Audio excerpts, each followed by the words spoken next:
달력도 한 장밖에 남지 않았습니다. 이 한 해도 쉽지만은 않았습니다. 인생길에서 방황도 있었습니다. 아픔도 있었습니다. 그 영혼이 피곤할 때도 있었습니다. 그러나 뒤를 돌아보면 하나님이 함께 하셨고 하나님의 손이 우리를 붙들고 우리를 인도해 오셨다는 것들을 깨달을 수 있습니다. 그래서 우리는 감사할 뿐이라는 것입니다. 하나님께 받은 것이 많이 있기에 감사합니다. 감사란 받은 것을 받았다고 고백하는 것이 감사입니다. 고마움의 표현입니다.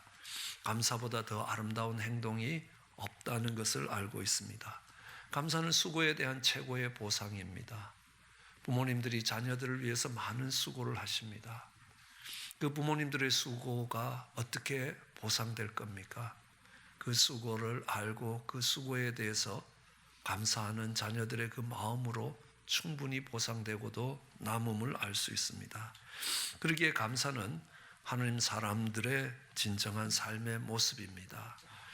감사가 하나님 백성의 진정한 모습이라는 것은 감사가 없다면 우리가 정말 하나님의 백성인가를 다시 돌아보아야 한다는 이야기이기도 합니다. 어느 철학자는 이야기합니다. 이 세상에서 가장 가르치기 어려운 수학 문제는 내가 받은 축복을 헤아려 보는 것이라는 것입니다. 우리가 얼마나 감사해야 될 조건이 많은지 우리는 잘 알지 못합니다. 아무리 힘들고 어려운 상황에서도 감사해야 될 이유가 있습니다. 최근 저희 교회 가운데 많이 불려진 복음성가가 10,000 reason, 만 가지 감사해야 될 이유가 있다는 것입니다. 만 가지 찬송해야 될 이유가 있다는 것입니다. 그런데 우리가 감사가 부족한 것은 잘 모르기 때문에, 깊게 생각하지 않기 때문에 그렇다는 것입니다. 영어에서는 이 감사라는 말과 생각하다라는 말이 같은 뿌리에서 나왔다고 이야기합니다. 그래서 영어 단어로 이 감사하다라는 건 thanks라고 이야기합니다.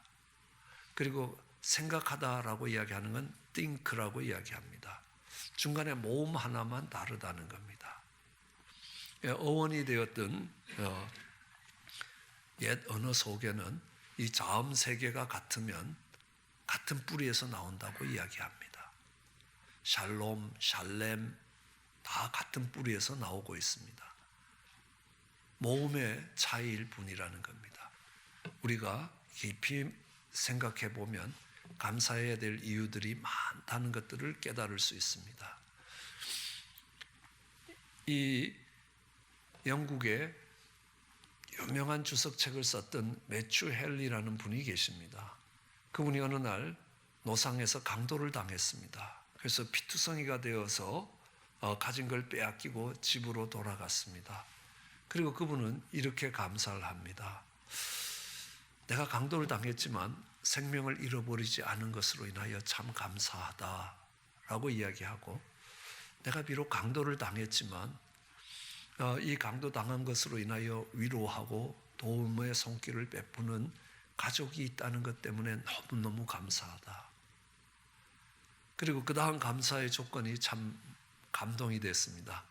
왜냐하면 내가 강도를 당한 것이지 강도가 아니라는 것에 감사하다.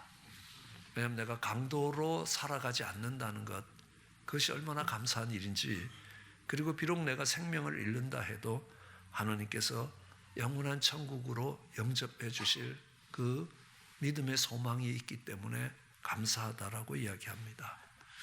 우리는 살아가면서 강도를 당할 수도, 사기를 당할 수도, 배반을 당할 수도 있다는 것입니다. 그러나 그 속에서도 여전히 감사할 이유가 많이 있다는 겁니다. 어제는 사무실에서 올해 한 해 동안 여러 사진들을 정리하는 시간이 있었습니다. 그러면서 20년 전에 정리해 놨던 사진첩을 보게 됐습니다. 그랬더니 지금의 제 모습하고 그때 모습이 많이 달랐습니다. 우선 제일 차이가 나는 게 머리카락 숫자가 달랐습니다. 그때는 머리카락 숫자가 많아서 고민이 될 정도로 풍성했는데 많이 빠졌습니다. 이제 얼마 안 되면 대머리가 될 거라고 생각을 합니다. 그러면서 하나 생각나는 게 있습니다. 대머리도 감사할 이유가 많다는 것입니다. 우선 대머리로 있는데 부인이 대머리가 아니라는 게 감사하다는 겁니다. 왜냐하면 이 대머리는 여자들 속에 잘 안 나타나는 겁니다. 여자들은 대머리가 되는 경우가 거의 없다는 겁니다.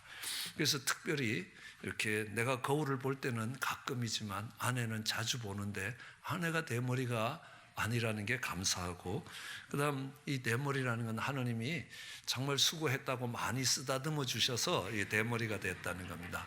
하나님의 특별한 사랑을 받았다는 증거가 된다라고 이야기합니다. 그걸 증명해 주는 것이 엘리야의 갑절의 영감을 받았던 엘리사도 대머리였습니다. 어린 소년들이 그 엘리사가 대머리라고 놀렸던 기록들이 성경에 나타나는 걸 보면 아주 엘리사는 빡빡 대머리였던 것 같습니다. 그리고 대머리인 것이 감사한 게 길거리에서 구걸을 하는 거지들 중에 대머리는 거의 없다는 겁니다. 머리가 빠져나가긴 하지만 그 대신에 하나님이 삶의 풍성함을 주신다라는 것들을 알 수 있고요. 대머리가 되면 비누나 샴푸나 물을 절약할 수 있어서 감사하다는 겁니다. 그 중에 특별히 하나 더 감사할 것이 있는데 그게 뭐냐면 하나님의 수고를 덜어 드신다. 하나님이 매일 우리 머리카락 숫자를 헤아리신다는데 머리카락이 몇 개 안 되니까 하나님이 헤아리시기가 쉬워지실 것이다. 하나님의 수고를 덜어주기 때문에 감사하다라는 겁니다. 그뿐만이 아닙니다. 우리 손양원 목사님을 기억합니다. 두 자녀를 잃어버렸습니다. 이 두 자녀가 여수 순천 반란 사건으로 인하여 그때의 복도들에 의해서 정말 죽임을 당합니다. 순교를 당합니다. 그래서 그 장례식에서 이 손양원 목사님은 그 10가지 감사의 이유를 설명하면서 그 인사말을 대신합니다. 그는 이렇게 이야기합니다. 나 같은 죄인의 혈통에서 순교의 자식이 나오게 하셨으니 하나님께 감사한다고요. 거대한 성도 중에 이런 보배로운 자들을 주께서 내게 맡겨주셨다는 점 또한 감사한다고요. 삼남 삼녀 중에서 가장 아름다운 두 아들 장자와 차자를 바치게 된 나의 축복에 감사드린다는 겁니다. 한 아들의 순교도 기하거늘 하물며 두 아들의 순교라서 하나님께 감사한다는 겁니다. 예수 믿다가 누워 죽는 것도 큰 복이라 하거늘 하물며 전도하다가 총살 순교당함이 얼마나 감사한 것인가. 미국 유학 가려고 준비하던 내 아들이 미국보다 더 좋은 천국에 갔으니 내 마음이 안심되어 하나님께 감사한다는 겁니다. 나의 사랑하는 두 아들을 총살한 원수를 회개시켜 내 아들 삼고자 하는 사랑의 마음을 주신 하나님께 감사한다는 것입니다. 두 아들의 순교로 말미암아 무수한 천국의 아들들이 생길 것이 믿어지니 하나님께 감사한다고 이야기합니다.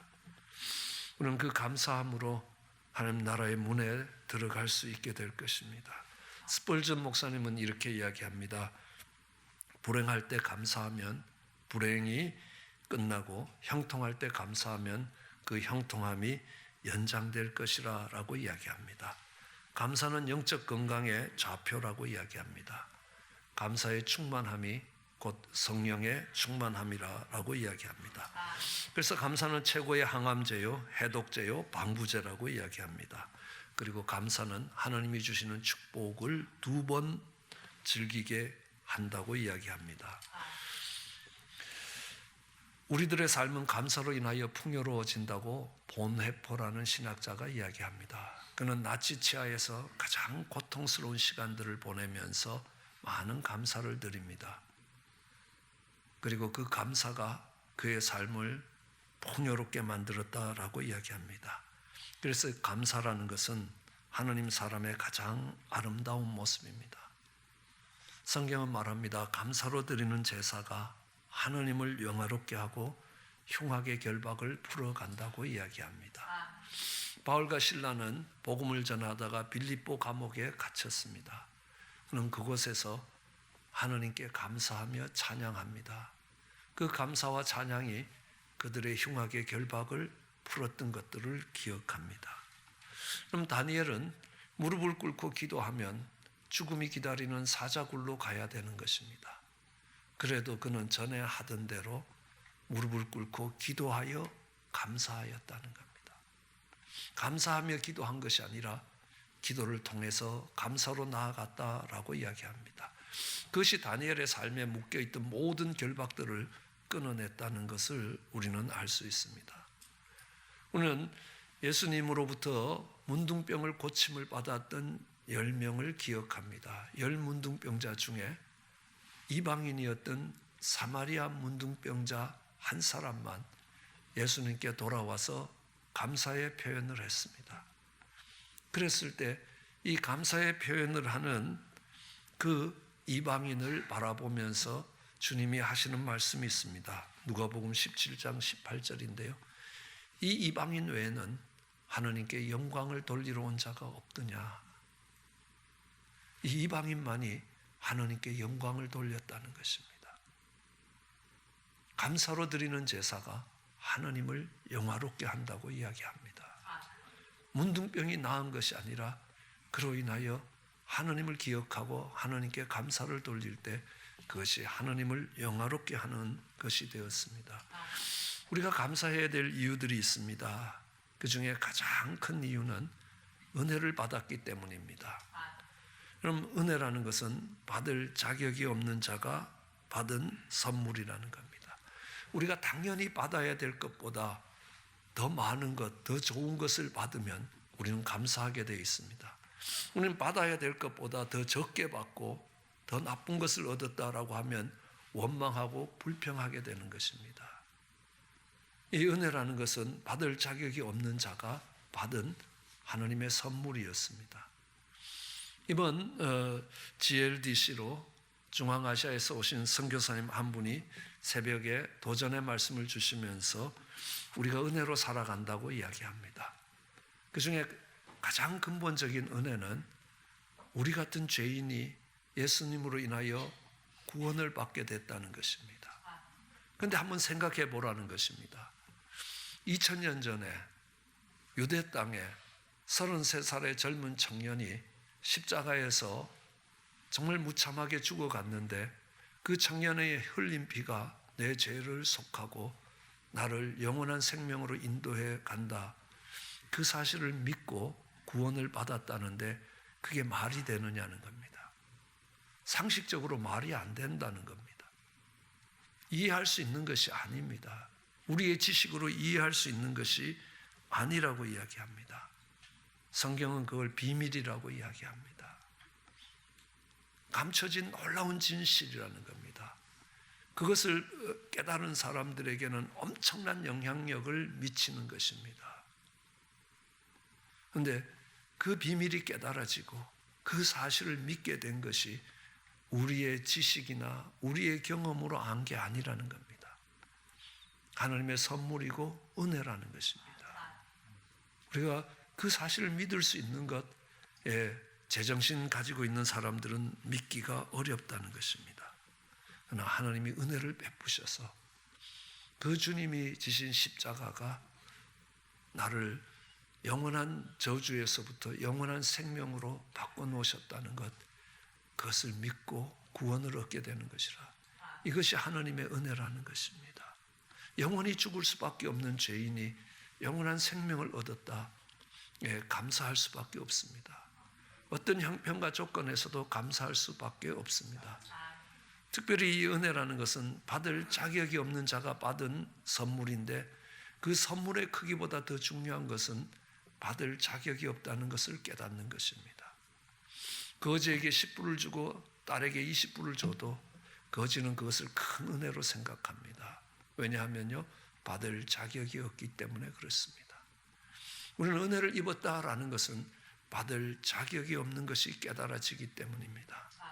하나님이 영원한 생명으로 우리를 초대하셨고 우리로 그 하느님 나라에 들어오게 하셨다는 것이 놀라운 선물이지만 그것이 은혜가 되기 위해서는 내가 그럴 자격이 없는, 죽을 수밖에 없는, 영원히 멸망할 수밖에 없는 죄인이라는 것이 깨달아질 때 그것이 엄청난 은혜가 되어서 우리에게 다가오는 거 아닙니까?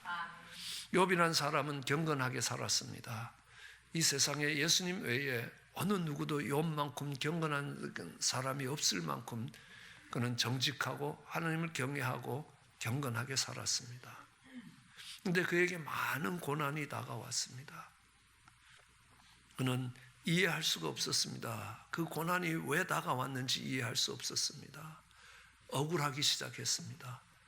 경건하게 산 것이 억울했습니다. 정직하게 산 것이 억울했습니다. 그런데 그때 하나님이 하시는 말씀이 있습니다. 이 지구의 땅덩어리에 축을 놓을 때, 지축을 놓을 때 네가 어디 있었느냐? 그리고 여러 가지 질문들을 이어갑니다. 왜 매가 높이 올라가서 남쪽으로 내려가는지 아느냐는 겁니다. 왜 수양과 수염소의 임신기간이 다른지 아느냐는 겁니다. 왜 악어가 다른 새들은 다 잡아먹는데 악어새는 안 잡아먹는지 아느냐는 겁니다. 지금도 수천 년이 지난, 그리고 인간의 지식이 많이 늘었다고 이야기하는 지금도 우리는 그 질문에 대답할 수 없습니다. 그때에 욥은 이야기합니다. 내가 죄를 뒤집어 쓰고 회개한다는 겁니다. 내가 정말 이 주먹만한 머리 하나를 가지고 하나님의 뜻이 어떠니 이걸 도저히 이해할래야 할 수도 없는 인생임을 깨닫습니다. 그러자 그때에 욥은 듣기만 하던 하나님을 보게 되었다라고 이야기합니다. 이것은 감사의 표현입니다. 새로운 영적인 세계가 열렸다는 겁니다. 자신이 누군지, 자신이 어떤 존재인지 깨달아졌을 때 세상이 다르게 보였습니다. 지금까지의 것이 하나님의 은혜였음을 기억하게 되는 것입니다. 다윗은 평생에 그가 잊지 않았던 것이 하나 있습니다. 자신이 양치던 목동에서 오늘 이 자리까지 부름을 입었다는 것입니다. 평생 양을 치며 살아야 될 그런 천한 인생이었는데 하나님이 오늘 이 자리까지 오게 하셨다는 것입니다. 이스라엘의 주권자를 삼으셨다는 겁니다. 그뿐 아니라 다윗은 그의 충실한 부하를 죽이고 그의 아내를 빼앗았습니다. 다윗은 평생에 그 죄악을 잊지 않기로 결정합니다. 그가 회개하던 시편 51편의 시를 성전에 붙여놓고 온 백성들로 매주 그것을 다시 읽게 했습니다. 사람들이 내가 실수하고 잘못한 것들을 빨리 잊어주어야 될 텐데 라는 것이 아니라는 겁니다. 그가 얼마나 패역된 죄인이었는지를 그는 평생에 잊지 않으려고 온 백성들로 그 시를 매주 한 번씩 읽게 만들었습니다. 다윗이 그런 사람이라고요. 다윗이 훌륭한 사람이 아니라는 겁니다. 다윗이 보통 사람들보다도 못한 패역된 죄인이라는 것들을 그가 잊지 않기 위해서 온 백성들이 그것을 기억하게 만들었던 겁니다. 그 다윗을 하나님은 내 마음에 합한 자라라고 말씀하셨습니다. 내가 누군지를 잊지 않겠다는 것입니다. 솔로몬도 그렇습니다. 패역부도의 소생이었습니다. 태어나면 안 될 관계에서 태어난 인생이라는 것입니다.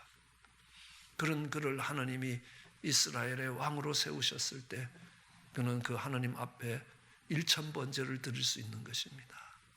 감사의 표현입니다. 내가 어떤 사람인가를 잊지 아니한다면 우리는 하나님의 그 은혜에 의하여 감사를 드릴 수밖에 없는 사람들입니다. 우리는 베드로를 기억합니다. 주님을 부인하고 맹세하여 부인하고 저주하며 부인했던 그 베드로입니다. 자신이 하나님의 많은 사랑을 받았지만 그런 인생이라는 걸 잊지 않을 때 그는 초대교회를 반석 위에 세우는 사도로 살아갈 수 있었던 것들을 은혜로 싸워갈 수 있도록 은혜로 강해질 수 있었습니다. 바울도 마찬가지입니다. 얼마나 그가 교회를 핍박했고 교회에 정말 방해꾼이 되었는지 그는 너무 잘 알고 있습니다. 2만 명이 넘던 초대교회를 사도들 위에는 다 도망가게 만들었던 한 교회를 박살냈던 그의 과거가 있습니다. 그는 늘 이야기합니다. 내가 회방꾼이었고 포행자였는데 하나님이 나를 하나님의 일꾼 삼으시고 나를 사도로 부르셨다고 고백합니다. 그가 하나님이 베푸신 은혜입니다. 그가 어떤 사람이었다는 것들을 잊지 않았기 때문에 그렇습니다. 성경은 이야기합니다. 500데나리온과 50데나리온 빚진 사람이 있다는 겁니다. 하나님이 둘 다 용서해 주실 때 500데나리온 빚진 자가 하나님을 더 사랑하고 하나님께 더 감사하는 사람이 되는 겁니다. 아니, 우리는 1만 달란트 빚진 사람들입니다. 데나리온이라는 건 노동자가 한 번 일하면 하루 일당이라면, 이 달란트는요 1만 달란트라는 것은 이스라엘 전체가 한 해 동안 로마에 내는 세금이 5천 달란트였습니다. 그러면 한 국가의 예산의 2배가 되는 돈이라는 겁니다.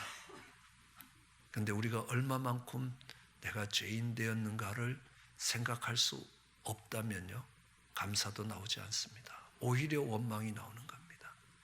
내가 어떤 인생인가를 생각할 수 있다면 하나님께 당연히 감사가 된다는 것입니다. 우리가 하나님 앞에 나아가 감사할 수 있는 또 다른 이유는 하나님이 우리에게 주셨던 믿음 때문입니다. 믿음이라는 것은 바라는 것들의 실상이라고 이야기합니다. 눈앞의 현실을 바라보는 것이 믿음이 아니라는 겁니다. 앞으로 미래에 정말 바라고 있는 것들이 현실로 올 것이라는 그 확신이 믿음이 되는 것입니다.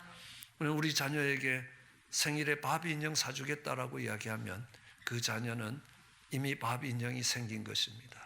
지금 내 손에는 바비 인형이 없습니다. 친구들이 갖고 있는 바비 인형이 내 손에는 없을지 몰라도 믿음이 있습니다. 내 생일이 되면 아빠가 가져올 것이라는 겁니다. 그러면 믿음이라는 것은 미래의 현실이 오늘로 다가오는 것입니다. 우리는 눈에 보이는 대로 생각하고 눈에 보이는 대로 판단하는 것이 아니라는 겁니다. 믿음의 눈으로 앞을 내다볼 수 있는 것입니다. 그 믿음이 있으면 감사가 된다는 것을 우리는 잘 알 수 있습니다. 오병이어의 기적이 있습니다. 보리떡 5개와 물고기 2마리로 5천 명을 먹이는 이 오병이어의 기적에도 예수님은 그 한 아이의 도시락도 안 되는 그 오병이어를 들고 하나님께 감사합니다. 왜 감사하겠습니까? 이것으로 이 5천 명을 먹이고도 남을 것이라는 하나님이 행하실 일들을 믿었기 때문이라는 겁니다. 오늘 형편은 한 사람의 도시락밖에 안 되지만 하나님이 이것을 가지고 5천 명을 먹일 수 있다는 것이 믿어지면 그 하나의 도시락밖에 안 되는 그 가운데도 감사할 수 있습니다. 내 인생이 아무리 초라하고 보잘것 없더라도 전능하신 하나님이 붙드시면 그것으로 수많은 사람들의 생명을 살려낼 수 있을 것이라는 게 믿으면 감사할 수 있는 것입니다. 죽은 나사로를 살리실 때도 예수님 기도합니다. 하나님 감사합니다. 내 말을 들어주시는 하나님께 감사합니다. 왜요? 이 나사로가 살아날 것이라는 것을 믿음으로 바라보기 때문에 그렇습니다. 죽은 지 나흘 되기 때문에 이제 더 이상 살아날 수 없다고 포기한 사람들에게 있어서는 감사가 나오지 못합니다. 그러나 하나님이 살리실 것이라는 그 믿음을 가지고 바라본다면 감사할 수 있다는 겁니다. 우리는 성경을 읽습니다. 성경에서 가장 중요한 책은 어떤 책이냐 하면 저는 2번도 생각하지 않고 요한계시록이라고 생각합니다.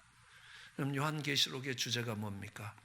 마지막에, 우리 인생의 마지막에, 아니 이 역사의 종말에 우리 하나님이 승리하실 것이라는 겁니다. 그럼 마지막에 우리 하나님이 승리하실 것이라고 믿어지면 오늘 눈앞의 현실이 아무리 어렵고 힘들지라도 넉넉히 이기고 나갈 수 있습니다. 또 넉넉히 감사할 수 있는 조건이 되는 것입니다.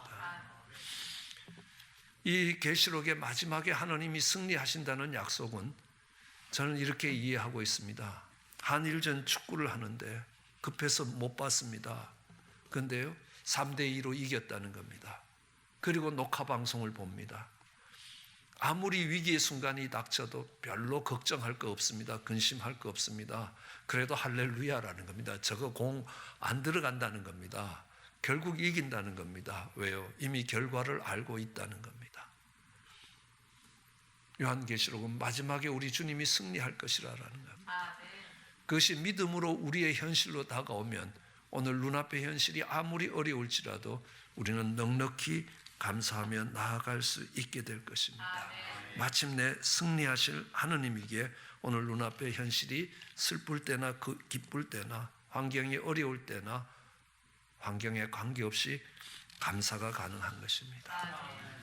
그리고 감사할 수 있는 또 다른 중요한 이유가 있다면 오늘 본문의 말씀대로 하나님의 선하심과 하나님의 인자하심 때문이라. 우리는 시편 23편을 살펴보면서 여호와가 나의 목자이기 때문에 내가 부족함이 없다는 겁니다. 나의 목자 되신 여호와는 선하시고 인자하신 분이라. 그 목자의 선하심과 인자하심이 나를 정령 따랐다는 겁니다. 그러기에 내가 그 목자에 대해서 감사할 수 있는 것입니다.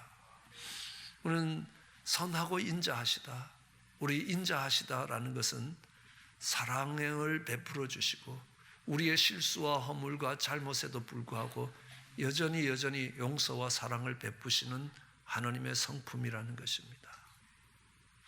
그러므로 우리는 때로는 실패하고 때로는 잘못된 길을 가고 때로는 좌절되어 주저앉아 있을 때에도 여전히 주님의 선하심과 인자하심이 거기에 함께 하고 계시다는 겁니다. 사역에 실패하고 로뎀나무 밑에서 죽기를 청원하는 그 종을 다시 일으키시고 다시 힘을 주시고 다시 설 수 있게 만들어 주시는 분이 하나님이시라는 겁니다. 인생길 가다 지칠 수도 있습니다. 거할 곳이 없어서 방황할 때도 있다는 겁니다. 그러나 하나님의 선하심과 인자하심이 우리의 인생길을 인도하고 계시기에 반드시 거할 성을 찾아주실 것이고 원수의 목전에서 우리를 건져내시고 구속하실 것이라고 오늘 시편 기자는 이야기하는 것입니다. 때로는 지치고 정말 우리가 무너질 때에도 여전히 하나님이 우리를 회복시켜 가신다는 겁니다. 특별히 우리 하나님의 선하심을 이야기합니다. 우리 주님은 나는 선한 목자라고 이야기합니다. 우리는 선과 악이 어떻게 갈라지는지를 배웠습니다. 창세기 4장 1절에 가인을 낳고 아담이 하는 말이 내가 여호와로 말미암아 등남하였다. 이것은 악의 대명사가 된다는 것들을 압니다. 창세기 4장 25절에 셋을 낳고 이르기를 하나님이 가인이 죽인 아벨 대신에 다른 씨를 주셨다는 것입니다. 하나님이 주셨다는 겁니다. 하나님이 중심이 되는 겁니다. 하나님이 주어가 되는 것은 선이라고 이야기하면 내가 중심이 되는 것은 악이라는 것입니다. 하나님이 선하시다는 것은 하나님은 하나님 자신이 중심이 되지 아니하신다는 겁니다. 우리가 하나님의 모든 일하심의 중심이 된다는 겁니다. 하나님은 우리의 행복을 위해서 우리의 선을 위하여 일하시는 것이지 자신의 계획과 자신의 목적을 위하여 우리를 이용하시는 분이 아니시라는 겁니다.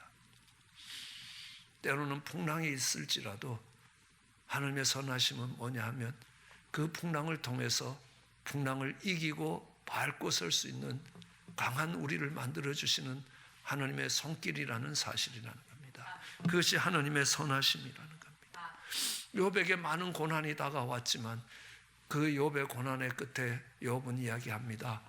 내가 듣기만 하던 하나님을 보게 되었고 내가 그렇게 경건할 수 있었던 것이 내 속에 있었던 두려움이었습니다. 행여 내가 경건치 못하여 하나님이 주신 이 축복을 잃어버릴까 하는 두려움이었는데 하나님 그 두려움을 은혜로 바꿔놓으셨습니다.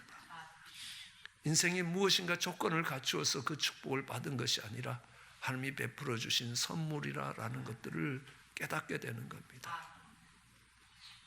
그리고 욥은요, 이 땅에 소망이 없음을 깨닫습니다.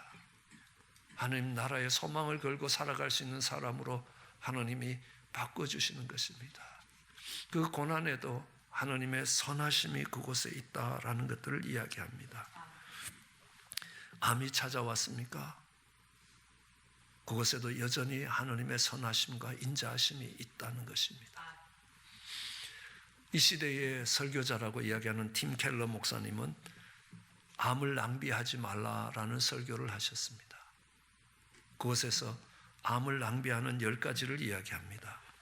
암이 저주고 선물이 아니라고 생각하신다면 당신은 암을 낭비하는 것입니다. 다르게 표현한다면 하나님의 선하심과 하나님의 인자하심을 깨닫지 못하고 가는 겁니다. 그렇기 때문에 그로 인하여 감사가 나오지 못한다는 사실입니다. 의사를 의뢰하고 하나님을 의뢰하는 법을 배우지 못한다면, 그 암을 통하여 하나님을 의뢰하는 법을 배우지 못한다면 당신은 그 암을 낭비하는 것입니다. 그 암을 통하여 하나님이 베푸시는 선하심과 인자하심을 알지 못하는 것이라는 말입니다. 당신은 하나님에 대해서 읽는 것보다 암에 관하여 더 많은 시간을 들여서 읽고 계시다면 당신은 암을 낭비하는 것입니다. 그 속에 있는 하나님의 인자하심과 선하심을 알지 못한다는 것입니다. 당신이 소망 없는 사람처럼 슬퍼하신다면 당신은 암을 낭비하는 것입니다. 암과 싸우는 것이 그리스도를 소중히 여기는 것보다 살아남기 위한 것이라면 당신은 이 암을 잘못 처리하고 있는 것이라는 겁니다. 낭비하고 있는 것입니다. 이 암을 통하여 하나님이 주시는 선하심과 인자하심을 깨닫지 못한다는 것입니다. 진리와 그리스도의 영광을 증거하는 수단으로 암을 사용하지 못한다면 당신은 암을 낭비하는 겁니다. 하나님의 선하심과 인자하심이 그곳에 있는 것들을 알지 못하는 것입니다. 보십시오. 바울이 초대교회를 정말 풍지박산을 내었을 때도 하나님 그것을 선으로 바꿔 놓으셨습니다. 로마서는 우리에게 이야기합니다. 우리가 알거니와 하나님을 사랑하는 자고 그 뜻대로 부르심을 입은 자들에게 모든 것이 합력하여 선을 이룬다라고 이야기합니다. 아멘. 바울의 그 패역됨과 그 교회를 향하여 했던 핍박들이 그에게 빚진 자가 되게 만들어서 정말 복음의 위대한 역사를 만들어갈 수 있도록 하나님이 그것을 선으로 바꾸어 놓으셨던 겁니다. 우리의 실수도 베드로가 3번씩 부인했던, 저주하며 부인했던 그 아픔은 베드로에게 있어서 십자가를 지고 갈 수 있는 하나님의 사람으로 만들어가는, 하나님이 그 베드로의 그 실수와 실패를 선한 것으로 바꿔주셨기 때문이라는 겁니다.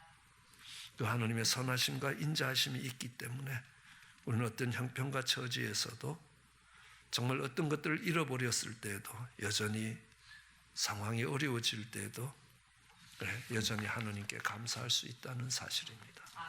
말씀을 정리합니다. 우리가 누구인지를 깨닫고 하나님이 베푸신 선물이 어떤 것인지 안다면 우리는 감사할 수 있습니다. 우리는 오늘 현실을 보는 것이 아니라 믿음으로 바라는 것들의 실상을 보기 때문에 감사할 수 있다는 겁니다. 그리고 어떤 형편과 처지에서도 하나님이 이 모든 것을 선으로 바꾸실 것입니다.